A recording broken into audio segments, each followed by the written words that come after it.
سورہ یوسف کا ذکر فرمایا ہے، اور ارشاد فرمایا جا رہا ہے کہ الف لام را یہ حروف مقطعات ہیں۔ فرمایا تلک آیات الکتاب المبین، یہ آیتیں ہیں کھلی ہوئی روشن کتاب کی۔ فرمایا انا انزلناہ قرآنا عربیا لعلکم تعقلون، بے شک ہم نے قرآن کو عربی میں اتارا ہے تاکہ آپ لوگ اسے خوب سمجھ لیں۔ ارشاد فرمایا جا رہا ہے نحن نقص علیک احسن القصص، ہم بیان کرتے ہیں آپ سے ایک بڑا ہی پیارا قصہ۔ احسن القصص، قصوں میں سے ایک بڑا پیارا قصہ، بما اوحینا، تاکہ ہم اس قرآن کے ذریعے جو ہم نے آپ کی طرف نازل کیا ہے، ہم ایک پیارا قصہ آپ سے بیان کرتے ہیں۔ وَإِن كُنتَ مِن قَبْلِهِ لَمِنَ الْغَافِلِينَ، اگرچہ اس سے پہلے آپ اس کی خبر رکھنے والوں میں سے نہ تھے۔ قصہ کیا ہے؟ قصہ یہاں سے شروع ہوتا ہے اذ قال یوسف لأبیہ، جب کہا حضرت یوسف علیہ السلام نے اپنے باپ سے، کیا کہا یا ابتی، اے میرے باپ، انی رأیت احد عشر کوکبا، بے شک میں نے خواب میں دیکھے ہیں 11 ستارے، والشمس اور سورج، والقمر اور چاند، رأیتہم لی ساجدین، کہ وہ مجھے سجدہ کر رہے تھے۔ یہ خواب دیکھا حضرت ابراہیم علیہ السلام کے بیٹے حضرت اسحاق علیہ السلام، اور حضرت اسحاق علیہ السلام کے صاحبزادے حضرت یعقوب علیہ السلام۔ حضرت یعقوب علیہ السلام نے کئی نکاح فرمائے، اللہ نے آپ کو 12 بیٹے عطا فرمائے۔ 2 بیٹے تھے آپ کے، حضرت یوسف علیہ السلام اور حضرت بنیامین علیہ السلام، جو ایک والدہ سے تھے۔ حضرت یوسف علیہ السلام بڑے حسین و جمیل تھے، بڑے خوبصورت تھے۔ کچھ لوگ ظاہراً خوبصورت ہوتے ہیں تو کچھ کی ساتھ عادتیں بھی بڑی خوبصورت ہوتی، بڑے نفیس، بڑے فرما بردار، بڑی میٹھی ٹھنڈی بات کرنے والے۔ ہوتا یہ ہے کہ جب کوئی بچہ پیارا بھی ہو اور عادتیں بھی اچھی ہوں تو ماں باپ کی آنکھوں کا تارا بن جاتا ہے، باقی محنت کرنے کی بجائے شکوہ کرنا شروع کر دیتے ہیں۔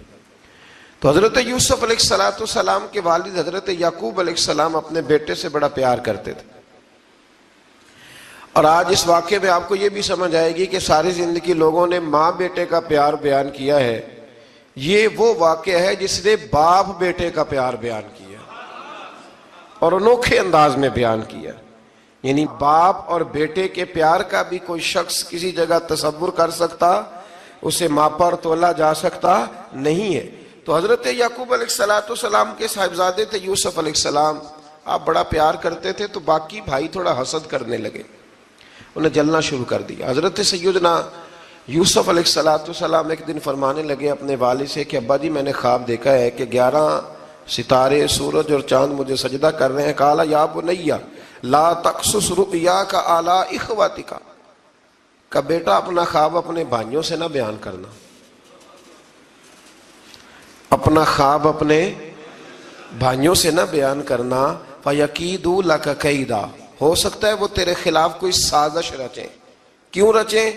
اس لیے کہ ان الشیطان للانسان عدو مبین، بے شک شیطان آدمی کا کھلا ہوا دشمن، وہ ہر وقت وسوسہ اندوزی کرتا ہے، تو لہٰذا بھائیوں سے بات بیان آپ نے نہیں بیان کی۔ آہستہ آہستہ نا وہ حسد بڑھتا، حسد بہت بڑی بیماری ہے۔ اگر نبیوں کے بیٹوں میں ہو سکتا ہے تو عام انسانوں میں کیوں نہیں ہو سکتا؟ انبیاء کے بیٹے اگر کر سکتے ہیں تو عام لوگ بھی۔ آپ جب کسی شخص کو دیکھیں نا کسی کے بارے میں کچے جملے بول رہا ہے، کمزور بات کر رہا ہے، تو پہلے اچھی طرح ٹٹول لیں کہ حق بیان کر رہا ہے یا صرف حسد کے بیچ رہ کے گفتگو کر رہا ہے۔ بہت بڑی بیماری ہے۔ انہوں نے ایک چال بنائی 10 نے مل کے کہ اس طرح کریں کہ ان کو کوئی سخت سزا دیں، انہیں قتل کر دیتے ہیں۔ پھر کہنے لگے مارتے نہیں، کنویں میں پھینک دیتے ہیں۔ حضرت یعقوب علیہ السلام کی بارگاہ میں حاضر ہوئے تو حاضر ہو کے عرض کی کہ ہم سیر کرنا چاہتے ہیں تو ہمارا بھائی یوسف بھی تو ہمارا بھائی ہے نا، ہمارے ساتھ بھیجیں، وہاں کھیلے گا، کودے گا، کھائے گا، پیے گا۔ حضرت یعقوب علیہ السلام نے فرمایا نہیں، مجھے ڈر لگتا ہے کہ کہیں میرے یوسف کو کوئی تکلیف نہ پہنچ جائے۔ کچھ ایسے ہوتے ہیں جنہیں جدا کرنے کو دل ہی نہیں کرتا، کہ وہ جائیں نہ. کئی دفعہ بعض بچے نالائق ہوتے ہیں، وہ جدا ہوتے ہیں، لیکن ان کو جدا کرنے کو دل ہے. لیکن حضرت یوسف تو لائق بچے تھے نا اپنے والد کے، ان کا بھی نہیں ارادہ تھا. بھائی لے گئے اور لے جا کر کے حضرت یوسف علیہ السلام کو پہلے بہت زیادہ مارا. پھر حضرت یوسف علیہ السلام کا کرتا اتار کے ان کے ہاتھ باندھے. پھر بڑے بھائی نے یہودا نے رسی کے ساتھ باندھ کے کنویں میں لٹکا دیا. اور پھر جب درمیان میں پہنچے تو پھر رسی کو کاٹ دیا. حضرت یوسف جب گرے پانی میں آواز آئی تو ہنسے. مفسرین نے لکھا ہے کہ اللہ تعالیٰ نے حضرت جبریل امین کو بھیجا، فرمایا جاؤ میرے یوسف کو پکڑ کے نا تو احتیاط کے ساتھ نیچے رکھ دو. حضرت یوسف کو رکھ دیا گیا. 3 دن اور 3 راتیں جناب یوسف کنویں میں رہے. بچانے والا زیادہ بڑا ہے، محفوظ رکھنے والا زیادہ طاقتور ہے. 3 دن اور 3 راتیں کنویں میں رہے. انہوں نے کیا کیا کہ حضرت یوسف کا کرتا چونکہ اتار لیا تھا، 2 کرتے انہوں نے پہنے ہوئے تھے. بعد میں مفسرین نے لکھا ہے ایک تو کرتا وہ تھا جنہوں نے استعمال کیا، تو ایک کرتا بطور تعویذ کے حضرت یعقوب نے ان کے گلے میں ڈال دیا بطور برکت کے. تو وہ کرتا بھی ان کے گلے میں تھا. ایک کرتے سے انہوں نے باندھ دیا. دوسرا کرتا جو تھا نا اس کو خوند لگا کے نا بکری کا، تو حضرت یعقوب کے پاس آئے اور جب دروازے تک پہنچے تو شور کرنے لگے زور زور سے. حضرت یعقوب پریشان ہو کے باہر آئے، چونکہ وہ بکریاں بھی ساتھ لے کے گئے تھے، بکریاں چرایا کرتے تھے. تو کہا بکریوں کو بھیڑیا تو نہیں پڑ گیا؟ تو کہنے لگے حضور بکریوں کو تو نہیں پڑا، پر حضرت یوسف کو لے گیا ہے. اور حضرت یوسف علیہ السلام شہید ہو گئے. حضرت یعقوب علیہ السلام نے نا وہ کرتا دیکھا تو کرتا دیکھ کے فرمانے لگے بڑا سیانہ تھا بھیڑیا، یوسف سارا کھا گیا ہے پر کرتا کسی جگہ سے پھٹا بھی نہیں. اس کا مطلب ہے کہ حضرت یعقوب کو سمجھ آ گئی کہ میرے یوسف کو بھیڑیے نے کھایا نہیں ہے. یہ قرآن مجید ہے. فرمایا بڑا سمجھدار تھا بھائی، کرتا پھٹا بھی نہیں اور یوسف وہ سارا کھا گیا. اب یہ روز وہاں بکریاں چرانے جاتے تھے. یا جناب یعقوب تو رونے لگے تو بھائی روز جاتے تھے، جھانک جھانک کے دیکھتے تھے کہ یوسف ہے کہ نہیں. تیسرے دن ایک قافلہ وہاں سے گزرا جو مصر جا رہا تھا. انہوں نے پانی نکالنے کے لیے جب ڈول لٹکایا تو حضرت یوسف نے پکڑ لیا. اس شخص نے حضرت جناب یوسف علیہ السلام کو اوپر کھینچا. جب آپ واپس اوپر زندہ نکل آئے تو بھائی پھر حیران ہو گئے. ابھی بھی شکر ادا نہیں کیا کہ 3 دن کے بعد دیکھو اللہ نے کتنا فضل فرمایا ہے. لیکن وہ پھر کہنے لگے قریب آ کے نا اس سے یہ ہمارا بھاگا ہوا غلام ہے، اگر تمہیں چاہیے تو لے لو، سستا بیچ دیں گے. حضرت یوسف کا قول بعد مفسرین نے لکھا ہے. آپ فرماتے ہیں کہ مجھے جب انہوں نے تھپڑ مارے تو اتنی تکلیف نہیں ہوئی، کنویں میں پھینکا تو اتنی تکلیف نہیں ہوئی. تکلیف تب ہوئی جب انہوں نے مجھے بھائی نہیں مانا اور کہنے لگے یہ ہمارا بھاگا ہوا غلام ہے. تو کہا کتنے کا بیچو گے؟ کہا تم 20 درہم دے دو اور لے لو. 20 درہم کا جناب یوسف کو بیچ دیا. وہ لے گئے مصر کی منڈی میں، وہاں قیمت لگنے لگی کتنے ہزار، اتنے ہزار، اتنے ہزار. اللہ اکبر. جناب یوسف کہتے میں نے وہ رنگ بھی دیکھا کہ جب میرا باپ سب سے بڑھ کر مجھ سے پیار کرتا تھا اور آج میں وہی یوسف ہوں جس کی بولیاں لگ رہی، جس کی بولیاں لگ رہی. عزیز مصر آ گیا. مصر کا جو مال خزانہ کا مالک تھا وہ شخص آ گیا. اس میں بھی کئی اقوال ہیں کہ وہ بادشاہ تھا کہ کیا تھا. بہرحال عزیز مصر آیا، خزانوں پر قبضہ اسی کا تھا. اس نے حضرت یوسف علیہ السلام کے وزن کے برابر سونا تول کے دیا، وزن کے برابر چاندی تول کے دی، وزن کے برابر اس نے ہیرے جواہرات دیے. پھر گھر لے گیا. اور جناب یوسف علیہ السلام فرماتے ہیں میں ایک آزمائش سے نکلا، جب گھر آیا تو بڑے سکون سے رہنے لگا. عزیز مصر نے اپنی بیوی زلیخا سے کہا اس کا خاص خیال رکھنا. فرماتے ہیں محبت ملنے لگی، پیار ملنے لگا، گھر میں بڑی خوشی سے رہنے لگا. پر اللہ کو کچھ اور ہی منظور تھا. آزمائش پر آزمائش ذرا دیکھیے گا. پہلے باپ کا پیار، پھر کنواں، پھر کنویں سے بچ گئے تو مصر کی منڈی. فرماتے ہیں وہاں سے میں بچ کے آیا تو عزیز مصر کے گھر رہنے لگا. زلیخا فریفتہ ہو گئی، گناہ کی دعوت دینے لگی. تو حضرت یوسف نے کہا قال معاذ اللہ، میں اللہ کی پناہ چاہتا ہوں. سارے دروازے بند کر کے جب وہ پیچھے بھاگی، اصل حسین وہی شخص ہوتا ہے جو اپنے باطن کے حسن کو بچا لیا کرتا ہے. جو سوداگری کرنے لگے وہ تھوڑا حسین ہوتا ہے. حضرت یوسف علیہ السلام جب بھاگے تو اس نے پیچھے سے پکڑ کے کرتا کھینچا، کرتا پھٹ گیا. ابھی آپ دروازے تک پہنچے تھے، عزیز مصر خود آ گیا. اس نے آگے کہا یہ کیا ہو رہا ہے؟ تو اس نے مکر کیا، زلیخا نے، کہنے لگی کہ ہونا کیا ہے، اس کو گھر میں رکھ کے پالا ہے، اب جوان ہوا ہے تو معاذ اللہ اس نے میرے طرف دست درازی کرنے کی کوشش کی ہے. حضرت یوسف پھر خاموش ہو گئے. بھائی بیچ رہے تھے تو پھر بھی خاموش تھے.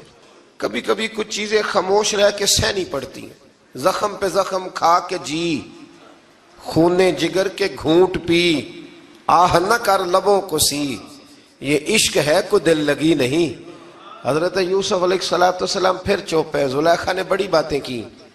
ایک دانا آدمی تھا، قرآن کہتا ہے ایک بولا بولنے والا، ایک عقل مند بولا. اس نے کہا دیکھو، نہ زلیخا کی سنو نہ یوسف کی سنو. اگر تو کرتا آگے سے پھٹا ہوا ہے تو پھر غلطی ہے جناب یوسف کی، اور اگر پیچھے سے پھٹا ہے تو پھر زلیخا کی غلطی. حضرت یوسف کی معاذ اللہ پھر غلطی. تو عزیز مصر نے کرتا دیکھا تو پیچھے سے پھٹا تھا، لیکن امام قرطبی کہتے ہیں وہ کوئی عقل مند آدمی نہیں، وہ تو 4 مہینے کا بچہ تھا.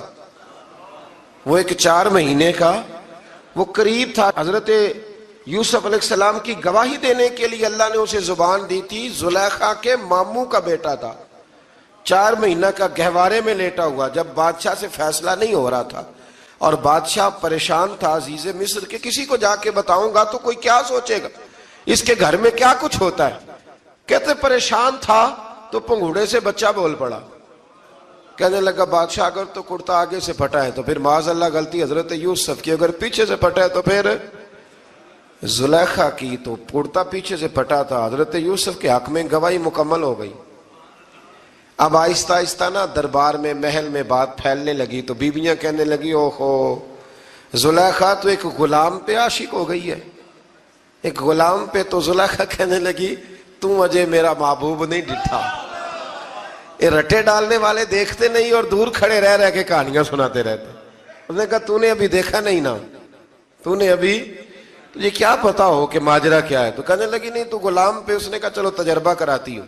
ساری عورتوں کو بٹھایا، ہاتھ میں ایک ایک سیب دیا، ایک ایک چھری دی، اور جب پوری تیاری ہو گئی پھل کاٹنے کی عورتوں کی تو جناب یوسف سے کہا ذرا جھلک تو دکھاؤ.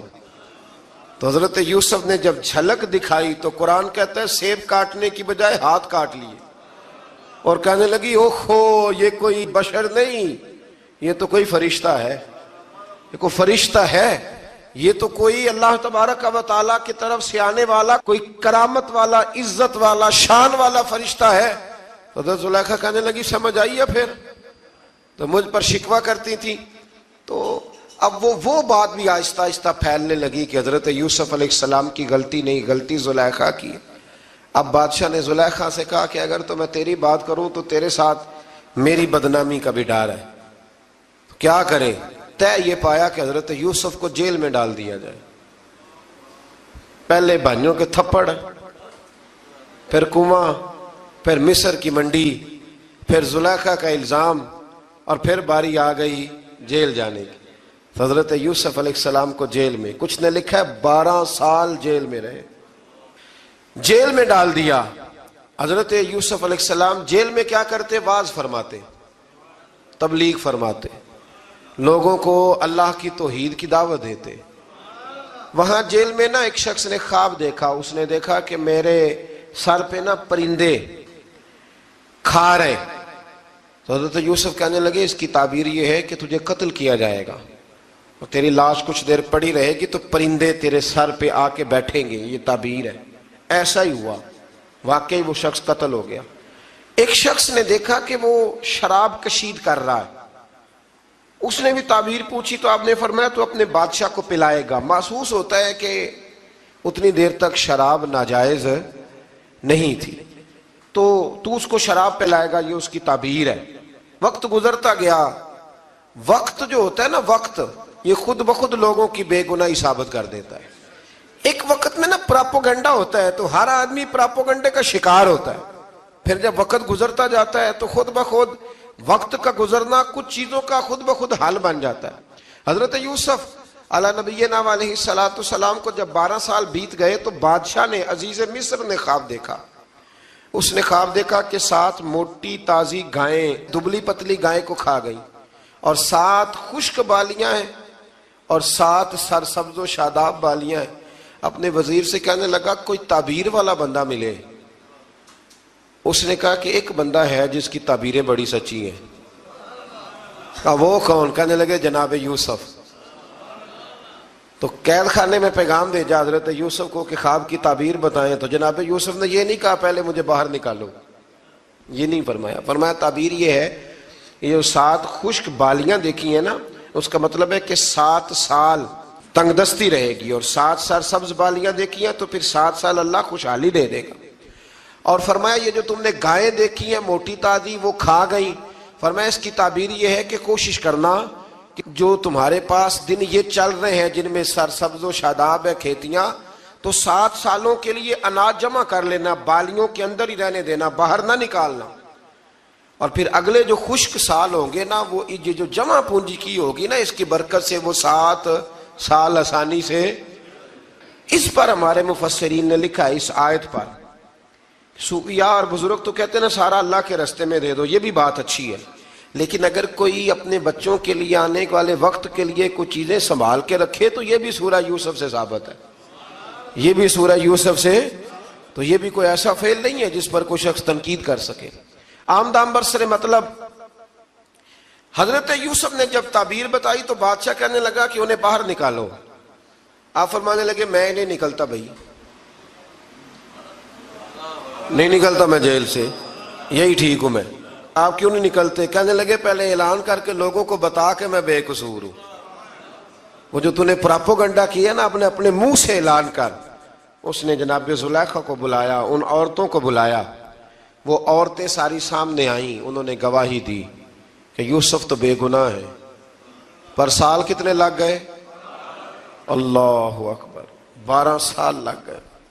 یقین کریں کچھ لوگوں کو یہ ثابت کرنے میں نا کہ میں ٹھیک ہوں زندگی بیت جاتی ہے، اور میں تمہارا خیر کا ہوں زندگی بیت جاتی ہے. لوگوں کو ہوش تب آتی ہے جب مزار پر چادر ڈالنے کا ٹائم آ جاتا ہے، ہوش تب آتی ہے، لیکن پھر ہوش کا کوئی فائدہ. 12 سال کے بعد بادشاہ نے ان کو بلایا اور کہنے لگا کہ یہ جو خواب میں نے آپ کو سنایا اب کرنا کیا ہے؟ تو حضرت یوسف کہنے لگے تم سے کچھ بھی نہیں ہوگا، اگر کچھ کرنا ہے تو پھر یہ خزانے کی ذمہ داری میری لگاؤ. اگر کوئی قابل آدمی ہو تو وہ آگے بڑھ کے بات کر سکتا ہے. یہاں ہر بندہ ہی آگے بڑھ کے کہتا ہے مجھے دے دو ڈیوٹی، لیکن قابل ہو تو وہ آگے بڑھ کے بات کرے اور سمجھے کہ میرے علاوہ کسی کے لیے مشکل ہے تو پھر وہ آگے بڑھے. حضرت یوسف نے جب کہا تو انہوں نے آپ کو وزیر خزانہ بنا دیا. پھر ایک وقت آیا کہ وہ عزیز مصر ہی بن گئے. قحط پڑ گیا، جب مصر میں قحط پڑا تو دائیں بائیں بھی قحط پڑا.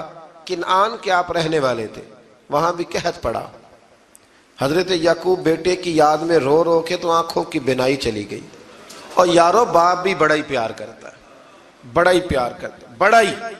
پتہ ہے باقی تمہیں تحفے دیتے ہیں، باقی تم سے محبت کرتے ہیں، تو باپ تو بیٹے کو اپنی جوانی دے دیتا ہے، اپنی جوانی اپنے بیٹے کے نام کر دیتا ہے. باپ بھی بڑا ہی پیار کرتا ہے. سنگیو کوئی نہیں تول سکتا. بچے ایسے گھوم رہے ہوتے ہیں نا ابا جی کے سامنے تو ان کا اٹھنا بیٹھنا چلنا ہی بڑا پیارا لگتا ہے، کا آنا جانا ہی بڑا پیارا لگتا ہے. باپ کا تو قد روز اونچا ہوتا ہے کہ اللہ نے مجھے لال عطا فرمائے. حضرت یعقوب کی آنکھوں کی بینائی چلی گئی رو رو کے. بھائی حضرت یوسف کے جب قحط پڑا تو انہیں پتا چلا کہ ایک واحد شہر مصر ہے جہاں گندم سٹاک ہے، کیونکہ حضرت یوسف کو پتا تھا، خواب بادشاہ دیکھ چکا تھا. تو آپ نے مال 7 سالوں کے لیے جمع کر لیا. اب بھائی آئے، اللہ اکبر، دشمن سامنے نظر آئے، مخالف حاسد، تو پھر انسان ٹھہرا رہے اور انسان کمزور نہ ہو، طاقتور ہو. اتنا طاقتور ہو کہ حکمران ہی بن گیا ہو. ذرا نبیوں کے حوصلے بھی دیکھنا.